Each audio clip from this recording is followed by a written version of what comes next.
मेरे पास समय नहीं है, मैं श्राद्ध कैसे करूं, कैसे मैं इतना समय निकालूं, कैसे मैं अपने पितरों को प्रसन्न करूं, लेकिन मेरी मन की भावना बहुत है, मैं चाहता हूं। ऐसे ही कुछ प्रश्न हैं आप लोगों के, जो लोग बहुत बिजी रहते हैं। क्या ऐसा उपाय करें श्राद्ध पक्ष में कि हमारे पितर हमसे नाराज ना हो? तो आपको एक झटपट ऐसा उपाय बता देता हूं जिससे आपके पितर तृप्त हो जाएंगे, संतृप्त हो जाएंगे। प्रातःकालीन वेला में सुबह उठकर एक पात्र तांबे का लेकर उसको जल से भर लीजिए, थोड़े से उसमें खड़ी शक्कर के दाने डालिए और उस पात्र को लेकर अपने पितरों का स्मरण करते हुए आप उस कलश को लेकर अपने दरवाजे की तरफ आए, जो आपका मुख्य द्वार है। उस मुख्य द्वार पर आप दोनों जो कोने हैं, उन दोनों कोनों पर आप उस जल को अपने पितरों को स्मरण करते हुए आप उसको डालिए। यकीन मानिए, जब आप इस जल को इस प्रकार से गिरा रहे हैं, उस समय आपके पितर उसको इस प्रकार, इस मुद्रा में उस जल को ग्रहण कर रहे हैं और कहते हैं, प्यासे को पानी पिलाया नहीं, बाद अमृत पिलाने का क्या फायदा। उस समय आपके पितर आपके दरवाजे पर विराजते हैं प्रातःकालीन वेला में। पितृ पक्ष में यह उपाय अगर कर लिया आपने, और अगर आपके पास फिर समय नहीं है, श्राद्ध करने के लिए व्यवस्थाएं नहीं हैं, बहुत सारे लोग विदेशों में रहते हैं, वहां कैसे करें, बहुत प्रकार की परेशानियों से जूझ रहे हैं, लेकिन श्रद्धा बहुत है, मन बहुत है, कैसे करें?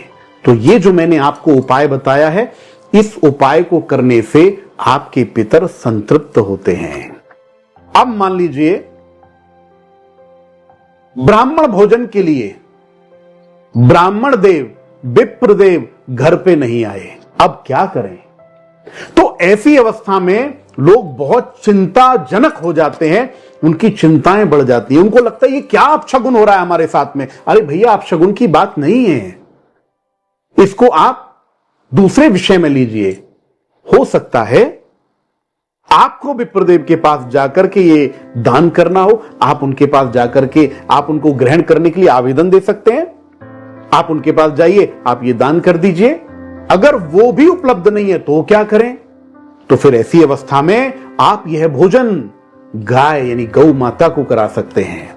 गौ माता को गया हुआ ग्रास ये साक्षात 33 कोटि देवी देवताओं को मिलता है।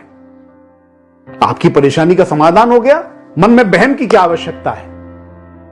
अब कुछ और भी ऐसे प्रश्न हैं कि श्राद्ध पक्ष में कौवे के लिए जब हम ऊपर छत पर जब भोजन रखते हैं तो कौवा तो नहीं आता, तो क्या करना चाहिए?